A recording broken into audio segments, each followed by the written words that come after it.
Vous écoutez un podcast de EJR Radio, la radio pour tous. C'est l'heure du conte, le plus grand des trésors.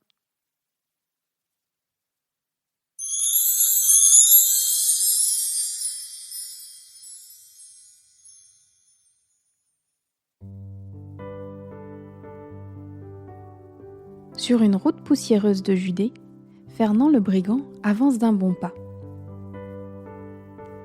Ding, ding, ding font les pièces d'or et les bijoux volés qui s'entrechoquent dans son sac. Ce bruit ravit les oreilles de Fernand. Des richesses, ce voleur rusé n'en possède jamais assez. Au carrefour des 4 vents, il prend la direction du village de Bethléem. Mais à peine s'est-il engagé sur le sentier qu'il s'arrête stupéfait. Son sac pèse subitement lourd. Très lourd.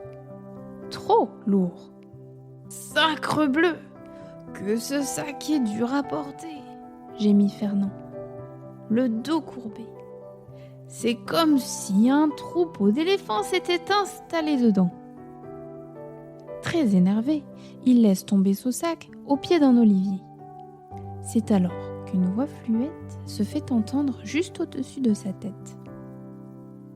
« Est-ce à toi ? Est-ce à toi ?»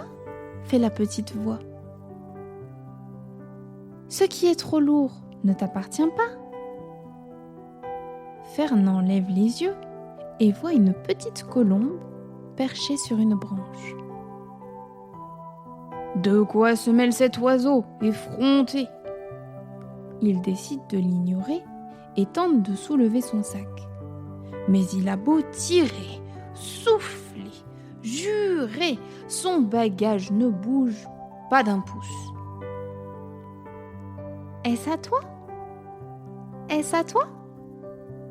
Ce qui est trop lourd ne t'appartient pas, répète la petite colombe. Le brigand est bien embêté. Il ne va tout de même pas abandonner sa fortune. En voyant un mendiant approcher sur le chemin, Fernand a une idée. Si j'allège mon sac de quelques richesses, je pourrai le porter et profiter du reste, se dit-il. Il choisit parmi ses trésors les bijoux les plus lourds et il les donne au pauvre homme sans même le regarder. Puis il essaye encore une fois de hisser son sac sur son dos, sans succès. Son bagage n'est même pas un peu plus léger.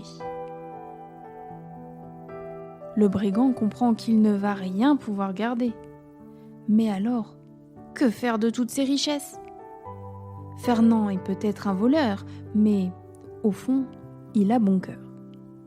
Il décide de les donner aux pauvres qui, comme le mendiant, passeront sur le chemin. Autant que son malheur soit utile à quelques-uns. Au début, cela lui demande un gros effort. Voler des trésors, c'est facile pour un brigand expérimenté, s'exclame-t-il. Mais les donner ? Nom d'un coffre-fort, c'est bien plus compliqué. Au fil des heures, Fernand donne avec un peu plus d'entrain et de facilité. Il est touché par les personnes qu'il rencontre. Le sourire d'une pauvre veuve, la joie d'un aveugle, la reconnaissance d'un groupe de bergers qui lui réchauffe le cœur. Bientôt, son sac est vide. Il ne sait pas de quoi demain sera fait, mais qu'importe. Pour la première fois, depuis bien longtemps, il se sent vraiment heureux. La petite colombe lui fait ses adieux et s'envole sur ces mystérieuses paroles.